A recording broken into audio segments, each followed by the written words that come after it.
More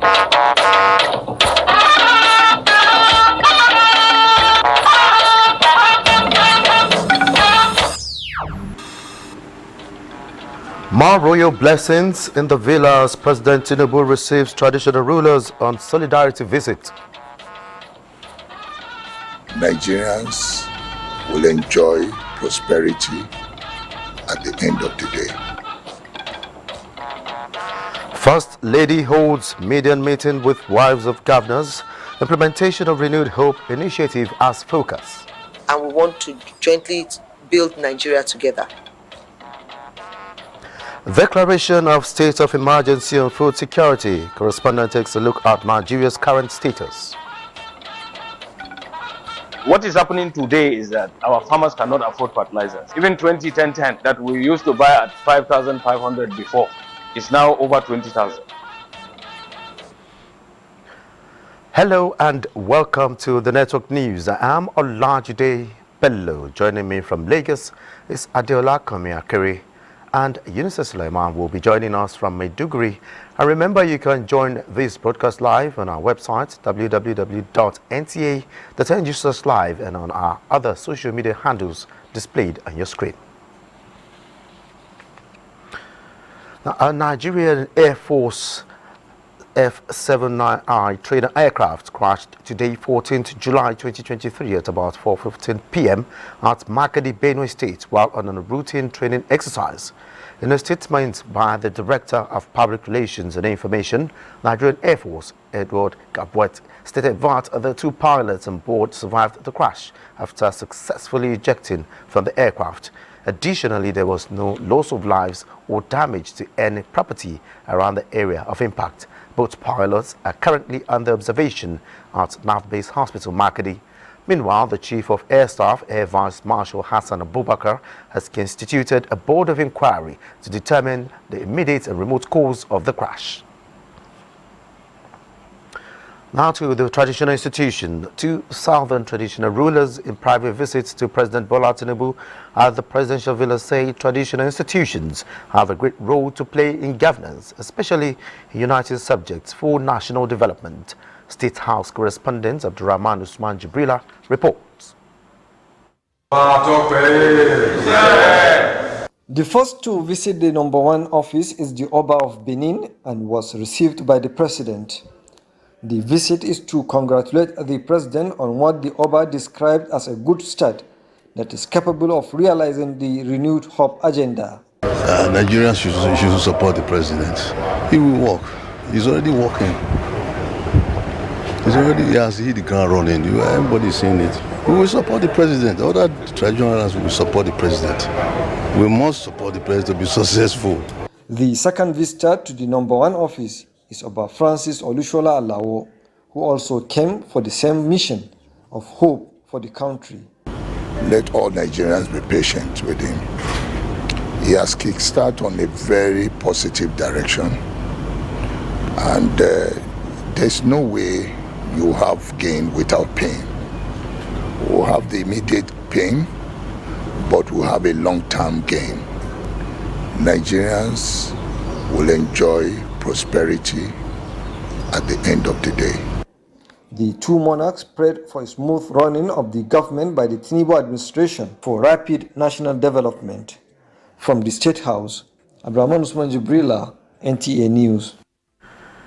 And on bilateral relations, President Bola Tinubu is set to travel to Nairobi, Kenya on Saturday, July 15 to participate in the 5th mid-year coordination meeting of the African Union, the regional economic communities, the regional mechanisms and the African Union member states.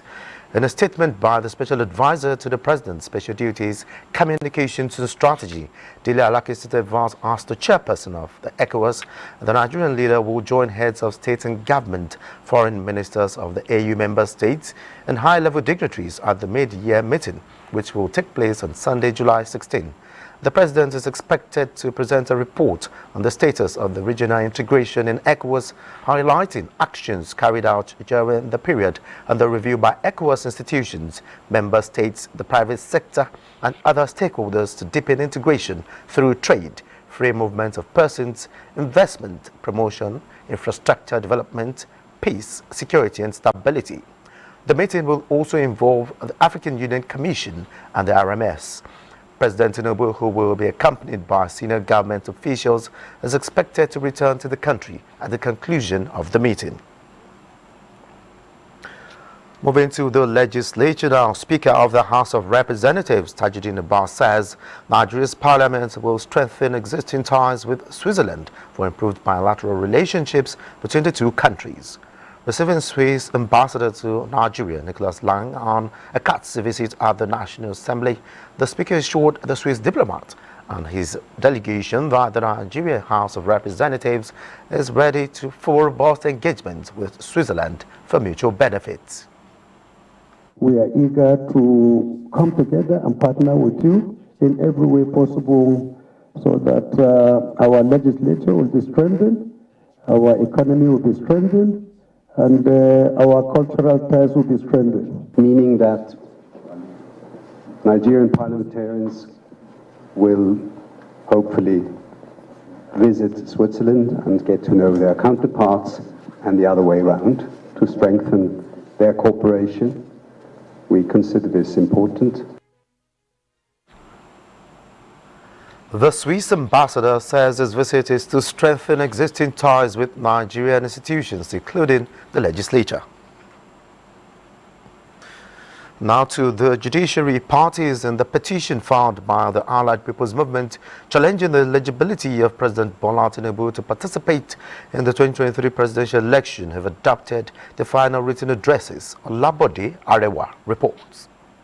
The petition of Allied People's Movement (APM) is the third of the three consolidated petitions filed before the Presidential Election Petition Court sitting in Abuja.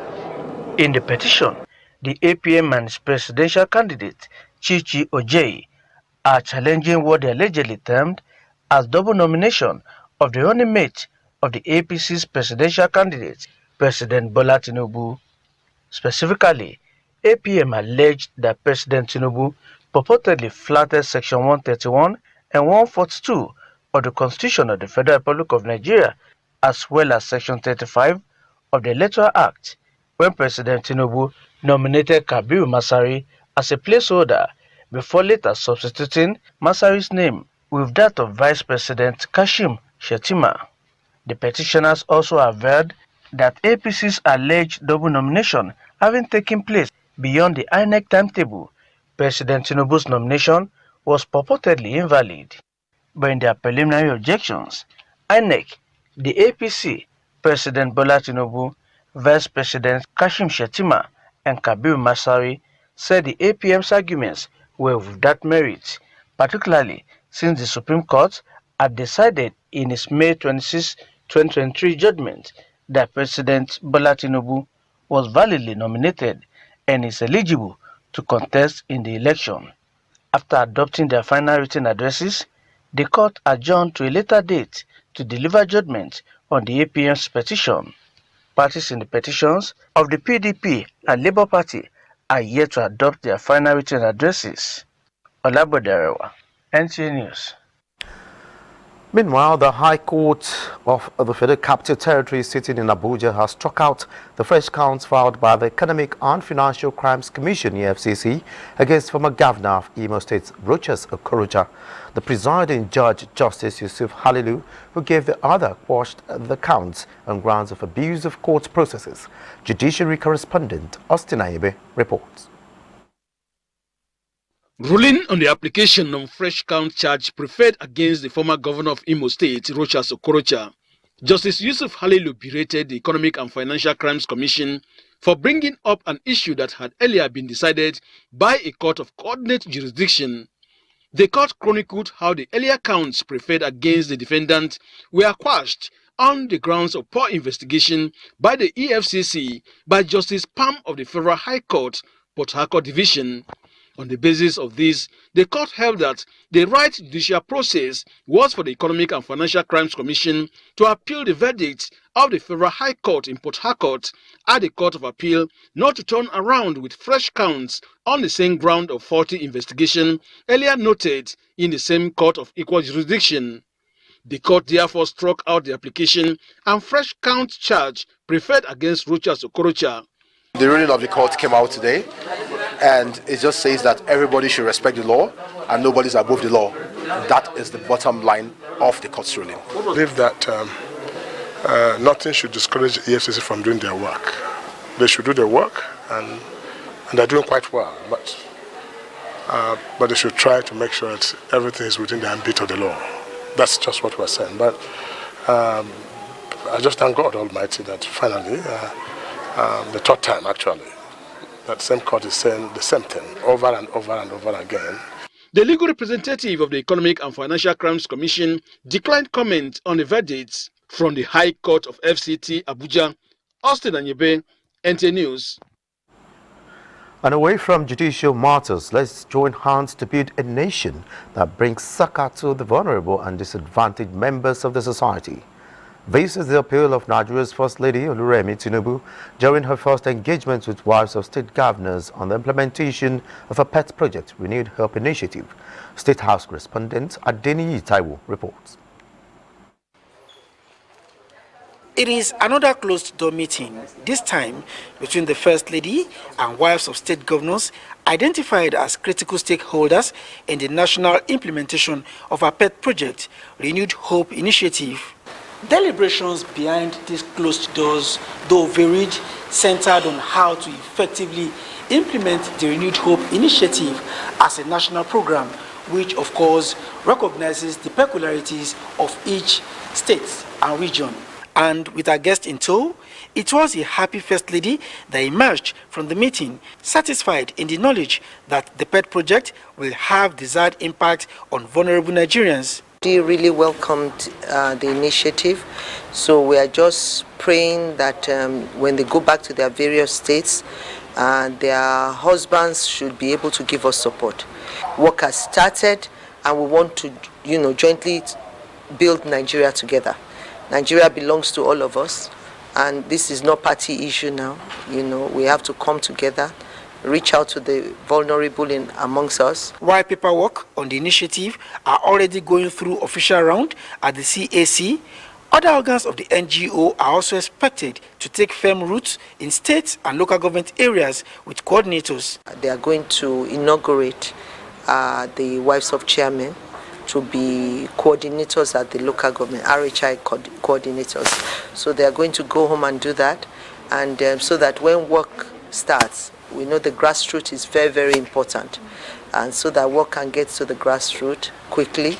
As one of the focal areas of the initiative, intervention in education has already been lined up. So we are ready to also give scholarships. So they are going to get the best student from each state that are indigent and that got a Nigerian university admission. So we'll be able to give a 4-year scholarship. On their part, the wives of the governors are happy to work with the First Lady on implementing the Renewed Hope Initiative in their respective states, while also running their own pet projects. We listen to the mission of the Renewed Hope Initiative. We listen to all what we're planning to achieve. And so now we're very geared up to go back and get all the things that we've highlighted done. As the national coordinator of the initiative, the First Lady and our Vice National Coordinator, Nana Kashim Shetima, are expected to meet heads of each zones periodically for progress reports. In the State House, Adeniyi Taiwo, NTA News.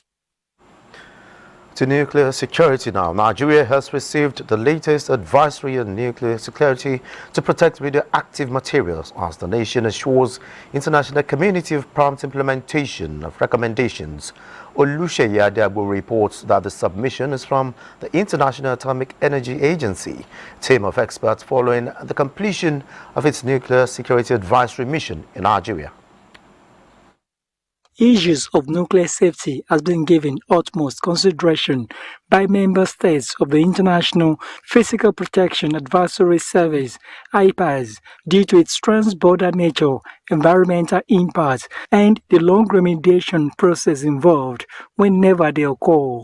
Nigeria is participatory to IPAS, and the federal government last year requested for a nuclear security advisory mission, and these experts have executed the task within 2 weeks. The IPAS team compared Nigeria's existing practices against the CPPNM and its 2005 amendment, the Code of Conduct on the safety and security of radioactive sources, as well as the IA nuclear security guidance. Because if there's a serious problem that has to do with nuclear in Nigeria, it's not only going to affect Nigeria, it's not only going to affect Africa, it's going to affect the whole world. And that's why the IA find it worthy to sponsor 8 experts to come to Nigeria and advise on what to put in place and how to strengthen the security of our nuclear installations. Thank you very much. With the IAEA Nuclear Security Advisory now submitted to Nigeria, what is the next line of action? The next line of action is we implement these recommendations. Then after 2 years, we now invite them for follow-up mission to see whether what we have put in place in accordance with what they recommended. For the IAEA team of experts, the crux of their recommendation is to strengthen Nigeria's nuclear security regime and safeguard nuclear systems in its environment. In Abuja, Oluseyi Adeagbo, NTA News. We pause now for a break, but still to come. Correspondent examines Nigeria's food security status. Details shortly. Glad to know you're still there. Now to agriculture. Farmer groups, agronomists alongside commodity merchants welcome the declaration of the state of emergency and food security by President Bola Ahmed Tinubu. In this report, our agriculture correspondent Musa Babaliu gives us an overview of the President's declaration on Nigeria's food security status. Security is all about availability, accessibility, and affordability of basic food by individual or a nation. Going by this definition of Food and Agriculture Organization of the United Nations, any country that cannot feed itself remains insecure. Food security is one of the major agenda. So any nation that could not provide food to meet the needs of its populace, there is a problem.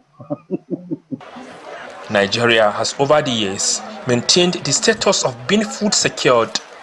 However, recent issues relating to scarcity and high cost of input, drop in yields as a result of climate change, and impact of insecurity have plunged the country into this unpleasant state. The major challenge we are having in the grassroots is a multiple dimensional problems. One, we are having low yielding seeds.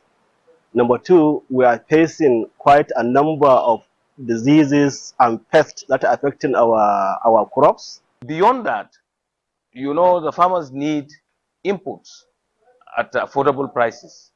Inputs including insecticides, herbicides, and even fertilizers. What is happening today is that our farmers cannot afford fertilizers. Even 2010 that we used to buy at 5,500 before is now over 20,000. So most farmers cannot afford it. President Bola Ahmed Tinubu's administration has identified these challenges and therefore declared state of emergency on food security in the country. Now we are now declaring food security.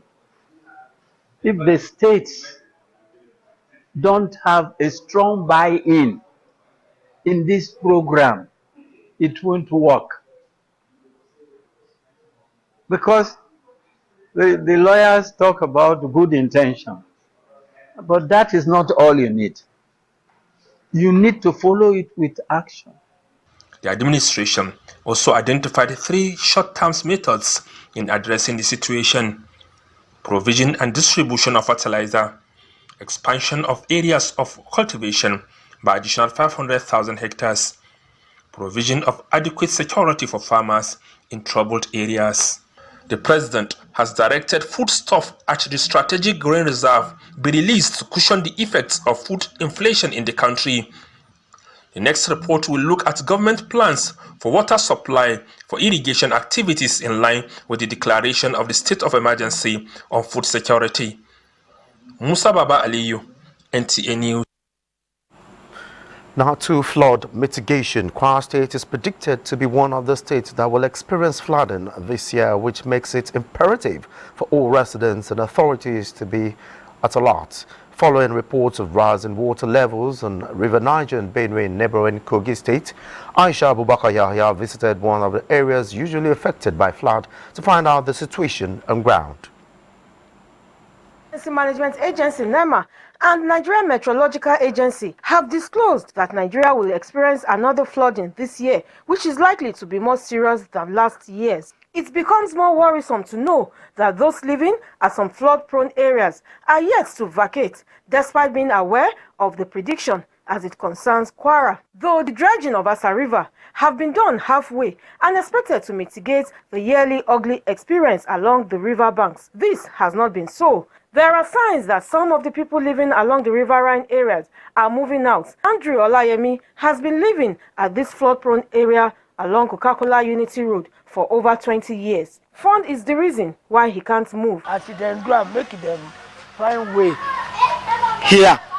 All this water where they come ground, or the one where they come out, to get time to burst inside the river. At any time we water come, now my place then go put them load. They know they see chance for in house. All in house, they plenty with water. We own this place and we do not have any other place to move to. Although government is trying, government should complete the dredging. Every year the flood disturbs us every year.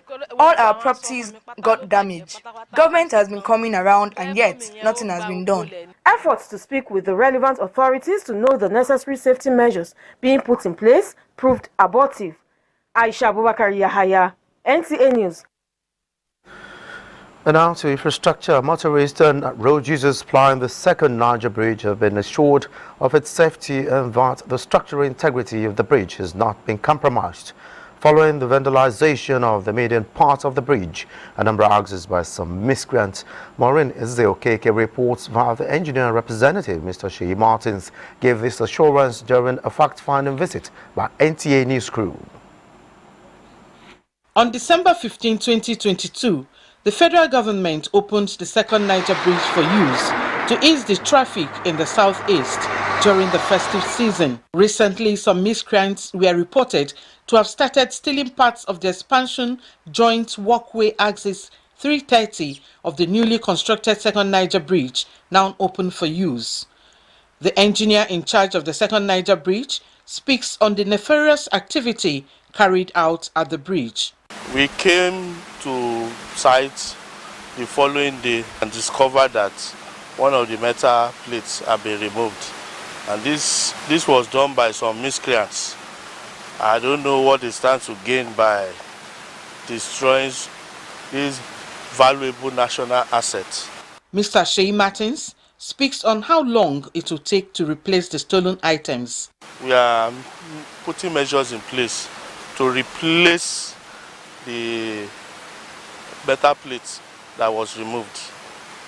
I want to use this medium to assure the members of the public, road users, that the bridge is safe. The structural integrity of the second Niger bridge has not been compromised in any way. He, however, stated that the precise cost of the stolen items is still under analysis. In Onitsha, Maureen Ezeokeke, NTA News. Now let's join Adiola in Lagos to keep us up to speed from that zone. Adiola, it's over to you.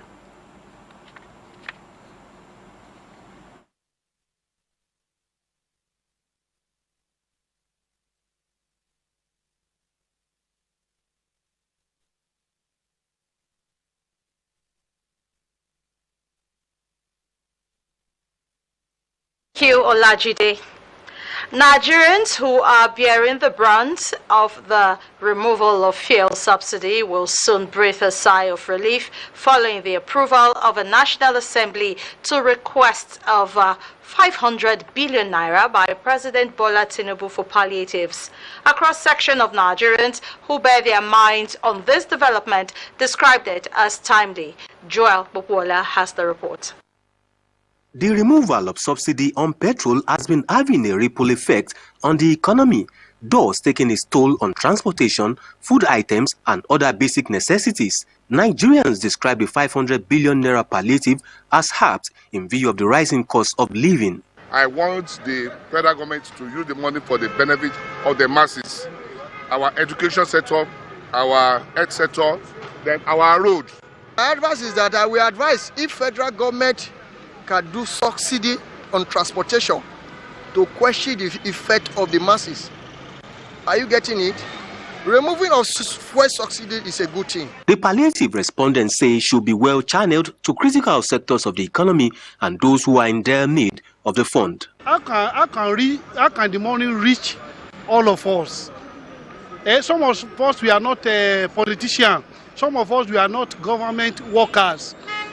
Subsidy has been something that's eating deep in our district, so it's better for us to go and do away with it. So the earlier they now provide the cushion, the better for the country. The consensus is for government to ensure proper monitoring and implement without delay. In Lagos, Joel Bukbola, NTA News. Counting on the successes recorded in curbing crime and criminality through information and communication technology, the police in Lagos has promised to leverage on this vital tool in uncovering activities capable of threatening public peace. Olumide Guntola reports that in achieving this, the police is soliciting deeper cooperation from the public. The population density and complexity of the environment makes fighting crimes and criminality in a cosmopolitan city like Lagos tricky. But understanding the pattern of illegal acts and information sharing with the public have put the police miles ahead. For instance, in the last 3 weeks, the command arrested 27 suspects in connection with violence activities, and 46-year-old Said Rahman, who specializes in pipeline vandalism for the past 10 years, is one of them. Others apprehended were involved in armed robbery, murder case, and cultism. A pertinent question being raised is how best can the activities of these enemies of the society be nipped in the bud. The Police Act says prevention and detection of crime. So while we do a whole lot to detect crime, apprehend criminals and prosecute them, we also have a duty to prevent crime from happening, but that lies a lot heavily on the cooperation of members of the public, because there is nowhere in the world where the police will be at every square meter at every time. So members of the public are encouraged, like they are doing in Lagos. The Lagos State Police Command assured members of the public that all the suspects and anyone caught carrying out unwholesome activities will face the full wrath of the law. In Lagos, Olumide Guntola, NTA News. And that's a contribution from this end. Do not forget that you can still follow this news broadcast live on our website at nta.ng/live and on our other social media handles displayed on the screen for updates. Time now for some messages, more news when we return. To stay with us.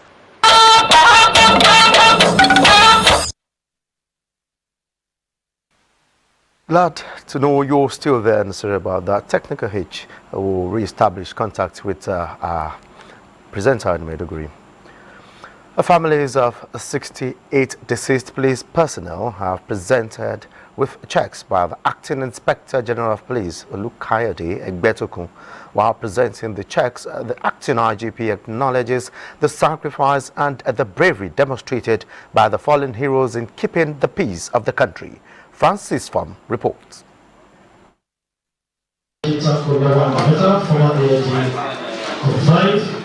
It is the presentation of checks being payments of entitlements to 68 families of deceased police officers and men who have served diligently and have paid the supreme price, and those who have suffered permanent deformities in the course of discharging their duties.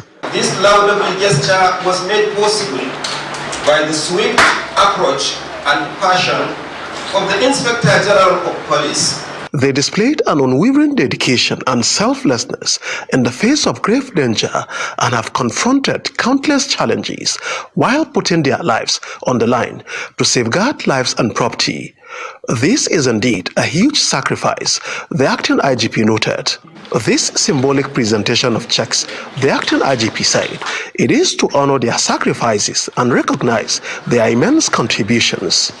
These officers embodied the true spirit of heroism, and it is our duty to remember their sacrifices and express our deepest gratitude.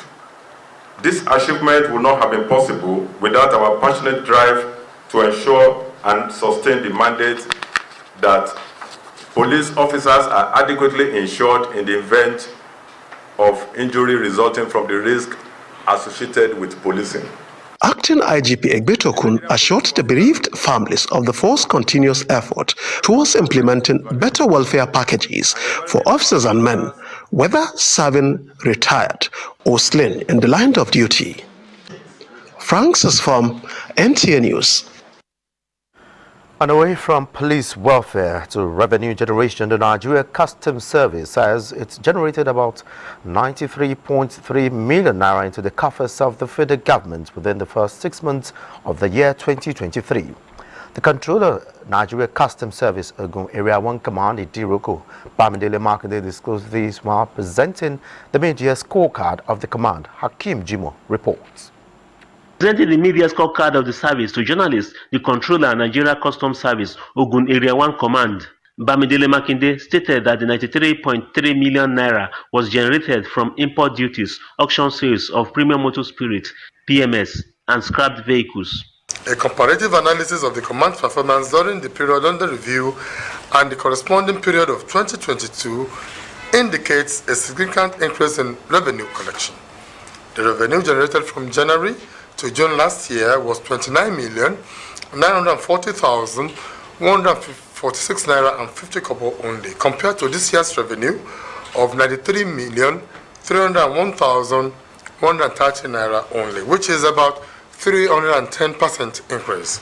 Mr. Makinde explains that the feat was achieved as a result of the anti-smuggling drive of the command, deployment of tactical intelligence, continuous engagement of stakeholders, and improved discipline and dedication to duty by officers. During the period under review, we made a total seizure of 392 items, which comprises of the following: 5,048 pieces of used tires, 390 bales of used clothing, 61 units of vehicles, including 5 luxury buses, 173,975 liters of PMS, equivalent of 5 tanker loads. The customs boss warned smugglers to shun illicit trade and embrace legitimate business before the long arm of the law catches up with them, encouraging Nigerians to key into the federal government policy on food sufficiency.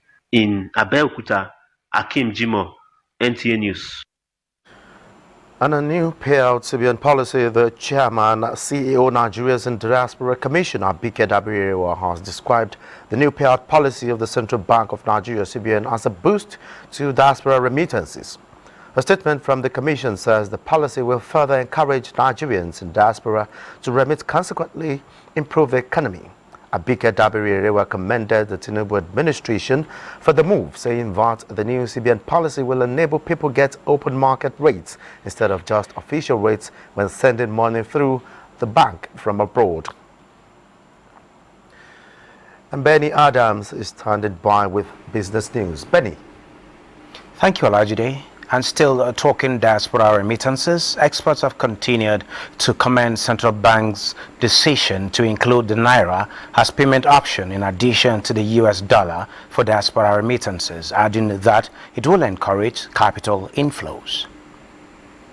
Of an average investor. If I'm going to put money into a system, the simple question is, what return will I get? How secure is my return? And how quickly will I get the return back? Those are the things that determine where I move my capital to. And that's what determines how most investors would think.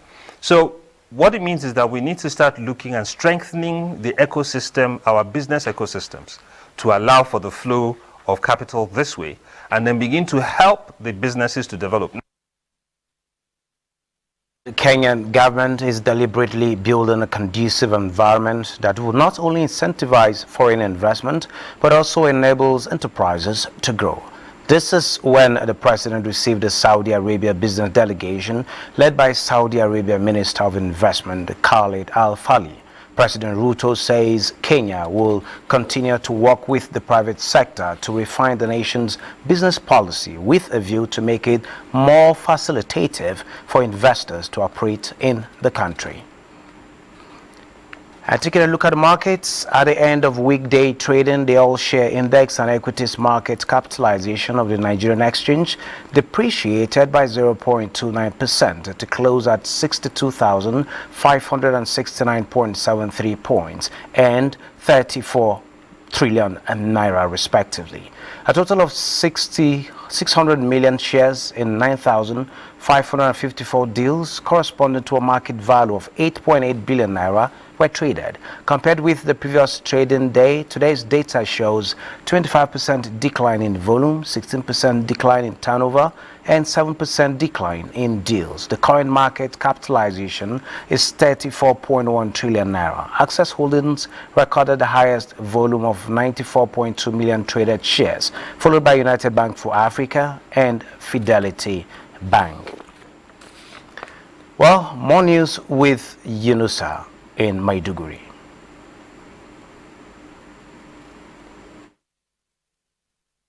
Hello and thank you for joining us in Maiduguri. Appointment of permanent secretaries in the Borno State Civil Service will henceforth be based on competency test.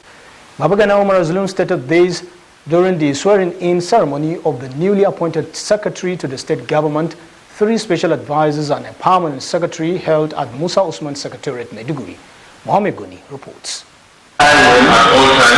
First to be sworn in by the State Chief Judge, Justice Kashim Zana, at a ceremony presided over by Governor Bagana Umar Zulum, was the Secretary to the State Government Bukar Tijani, followed by 3 special advisors that include Ahmed Sanda, Babakar Gujibau, and Ibrahim Idris Garba, while Issa Gusau was said to be away on official engagement. Permanent Secretary Aisha Ibrahim Abdurrahman was the last to take the oath of office and allegiance. This is one of the key steps taken towards the full implementation of the agenda of our administration. The office of the Secretary of the State Government is indeed the engine room for processing of all government businesses. Therefore, all communications to my office and the conduct of government businesses must be routed through the office of the Secretary of the State Government. Governor Zulum also charged the special advisors, whom he noted are professionals in their various fields, to advise government appropriately and further advise the permanent secretary to work with her commissioner and carry along all the civil servants in the scheme of things to achieve overall objectives of governance. I want to assure His Excellency that we are committed as much as we can to the best of our abilities to support you in your quest to make sure that Borno is the Borno that you have been dreaming of. Permanent Secretary Political and Cabinet, who acted as the SSG, described appointment of Bukar Tijani as right step in the right direction and assured of loyalty to the SSG to actualize policy trust of the present administration. In Maiduguri, Mohamed Goni, NTA News. The International Committee of the Red Cross, in partnership with Borno University of Maiduguri Teaching Hospital, have in the last 3 years supported more than 1,000 physical trauma victims with life-changing support services to carry on with their lives. This came to the fore when officials involved in the partnership conducted newsmen around the complex at the teaching hospital. Abubakar Musa reports. Since its inauguration on 19th November 2020, the center has carried out a wide range of physical rehabilitation services to more than 1,000 patients, especially victims of insurgency. The series of interventions done so far were conducted with the support of the ICRC, considered the first health facility of its kind located in Maiduguri, the Borno state capital. Beneficiaries are usually people with physical disabilities and other mobility impairments resulting from landmine explosions and other related attacks in the northeast. Jidda and Mohammed, who are currently on admission at the Physical Rehabilitation Center, are typical example of such services. Ina wa gwamnati godiya sosai saboda sun mana iya halacci, ban yi tunanin zan samu kafa a sauki kuma su taimaka mun, kawo ko zo gobe zan ci kasan mu ta alkhairi sosai. Allah saka musu da alheri kuma wallahi likitocin suna da kirki suna da haba-haba da jama'a ba su rena mutum ba. The PRC is well equipped with state-of-the-art facilities and manpower, with 6 persons trained on prosthetics in Tanzania, while 3 on orthotics in Lagos. Other services being rendered at the center include walking aids, mental health psychosocial support, 18-bed dormitory accommodation, and provision of customized wheelchair fitting, among others. In Maiduguri, Abubakar Musa, NTA News. Well, that's the size of our package from Maiduguri. Network News will return in Abuja with Olajide Bello after this commercial timeout. Stay with us.